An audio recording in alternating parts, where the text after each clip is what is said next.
রোববার বিকেল নাটোর সদরের ধরাইল ফুটবল মাঠ।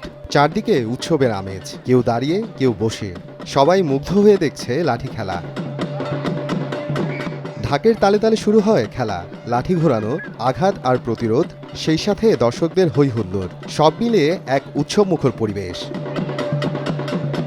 প্রতি বছর ২ ঈদের পর এই মাঠে বসে এই আয়োজন। ধরাইল সহ আশেপাশের গ্রামের মানুষ সারা বছর অপেক্ষা করে থাকে এই দিনের জন্য। যখন শুনে সবাই যে লাঠি খেলা হবে, সবাই চলে আসে তাড়াতাড়ি লাঠি খেলাটা দেখার জন্য। ছোট বড় সবাই এই লাঠি খেলাটা অনেক আনন্দের সাথে উপভোগ করে থাকে। এই খেলা দেখতে আমারও অনেক ভালো লাগে, এই জন্য আমি এখানে আসি। আমরা তরুণ প্রজন্ম এই খেলাগুলা ধরে রাখতে চাই, শিখতে চাই, ভবিষ্যতে এই খেলাগুলা চালু থাকুক, এটাই আমরা কামনা করি। প্রায় ৫০ বছরের পুরনো এই ঐতিহ্য কিন্তু সময়ের সাথে সাথে হারিয়ে যেতে বসেছে লাঠি খেলা।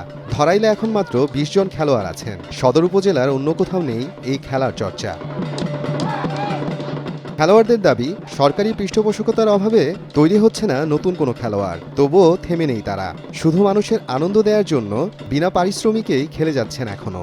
এই খেলাটা ধরে রাখছি যে এই পুরানো জিনিসকে আমরা হারিয়ে যেতে দেব না, তাই আমরা এই দীর্ঘদিন ধরে খেলে আসছি এবং ধরাল খেলি, দুটাই দেই খেলি এবং নাটোর রানী ভবানীতে পয়লা বৈশাখে সেখানেও আমরা অংশগ্রহণ করি এবং খেলি এবং জনগণকে আমরা আনন্দ দিয়ে থাকি। প্রায় ৪০ বছর আগের থেকে খেলা চলে আসছে, আমাদের বাপদাদারাও খেলা খেলে গেছে, তাদের কাছ থেকে আমাদের এই খেলা শেখা।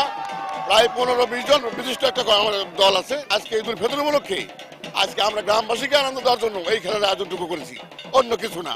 আপনারা সবাই আমাদেরকে আনন্দ দেবেন এবং উৎসাহিত করবেন।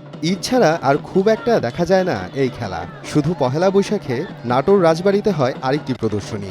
সংগঠকদের আশঙ্কা, এভাবে চলতে থাকলে আগামী প্রজন্ম ভুলে যাবে গ্রাম বাংলার এই ঐতিহ্য।